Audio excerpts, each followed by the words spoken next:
Simpleng luto na naman guys ang gagawin ko ngayon. So, ito lang ang mga kailangan. Ayun, king prawn. Ano yan? Cooked na yan ang peeled. Pero, i-fry ko siya saglit. At ito lang ang ihahalo ko. May tatlong, bell peppers ako dito. Na iba't ibang kulay. May red, yellow at saka green. Isang red onion at saka garlic. Ayun lang guys, pinakasimple lang. Keep on watching. Tapos ko na pag-slice yung mga bell peppers guys. Yun. Tingnan nyo guys. Very colorful.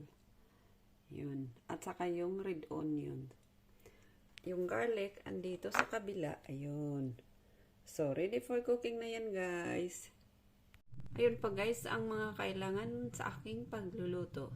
Itong table salt, soy sauce, at saka oyster sauce. So, start na tayo ng ating pagluluto. Unahin natin itong garlic.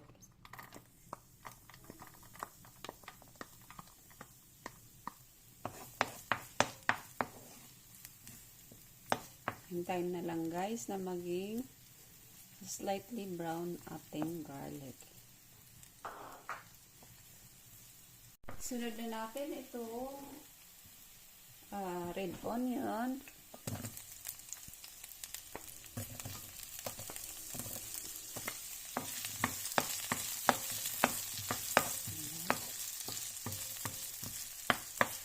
Then, isunod na itong mga mix of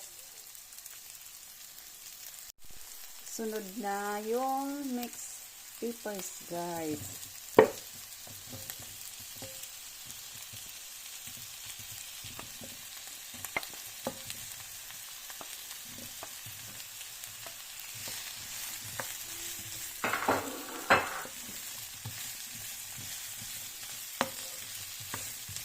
Then, lagyan natin ng 1 teaspoon of salt.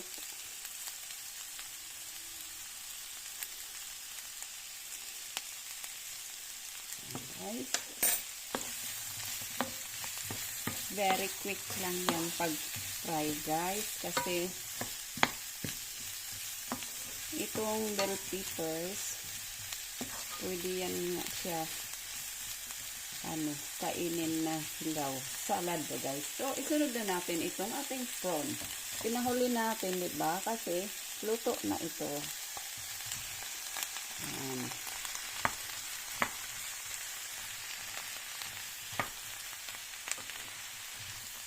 Next na lang.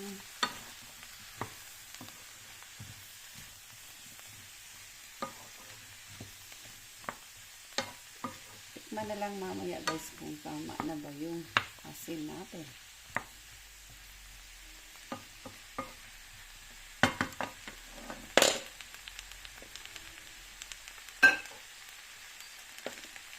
Next, lagyan natin ng soy sauce. Walang measure ito guys. Depende lang sa inyong preference. Ayan. Tapos i-mix.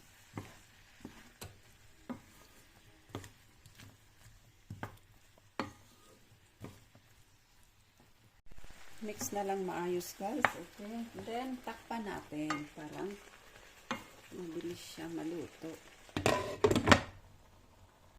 Then guys, lagyan na natin ng oyster sauce. Ito ang pangpalasa ng mga luto natin. Ayan. Depende na lang kung gaano kadami yung gusto mo. Tikman na lang kung gusto mo. Then, mix well. So, ayun na. Looks yummy.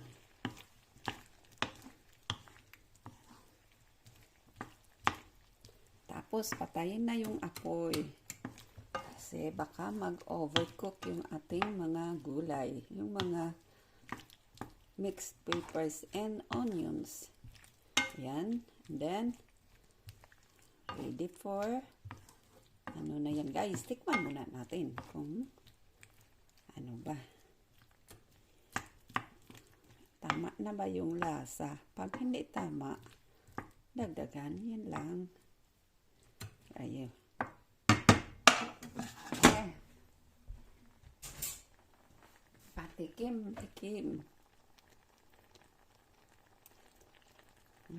Perfect. Oh, kasarap. Guys, ang sarap ng ating naluto.